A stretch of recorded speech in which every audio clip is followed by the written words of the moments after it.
गीतारे लेखा अछि जे जदि तुमे छल करिब तेबे तुमको छल मिलिब, आज नुहे तेबे काली। जदि तुमे सचोट भाव जीवन बंचिब प्रति मुहूर्त शांति पाइब। मनीष तार जीवन सत्य ठारू बहुत दूर रे।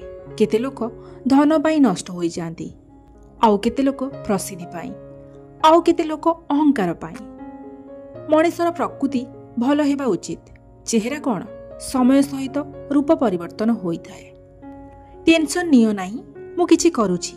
जीवन रे एपरि बंधु हेबा बहुत जरूरी। मनीष निज भूल भल उकिल होइथाए, किंतु अन्य मानक भूल सीधा विचारक हुए। इठी सबु कथार खेल। जेउ माने सब बेले कड़ा भावे कथा कहती से मानकर मीठा मधु मध्य लोके नेबाकू चाहती नाही, किंतु जेउ माने सबु समय रे मीठा कथा कहि थांती से मानकर कड़ा औषध मध्य लोके हसी हसी ग्रहण करती।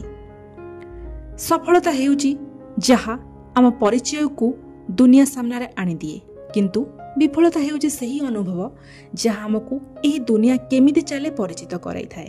तेणु जीवन रे विफलता आसीबाटा खराब नुहे। एही विफलता ही आमको तालीम दिए, मजबूत करे, धैर्य सिखाए एवं सफलतार मूल्य बुझाए।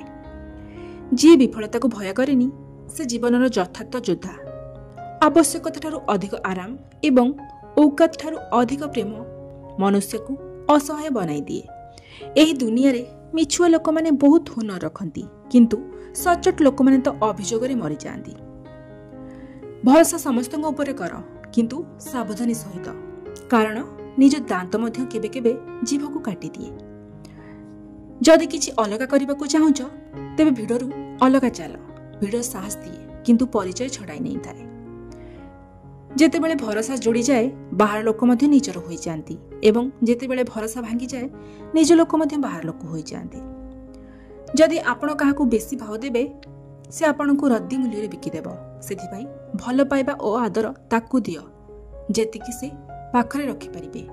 जदि आपण निज मन भितरे सत्यता ओ भल पाइबा रखि नाहंती तेबे आपण दुनिया रे केउठी खोजिले मध्य एही दुईटी जिनिस पाइबे नाही। सबु कथा आपण को ऊपर निर्भर करे। जदि आपण निजे सचोट और भल हुअंती तेबे दुनिया भी आपण को सेमिति देखा जिवो।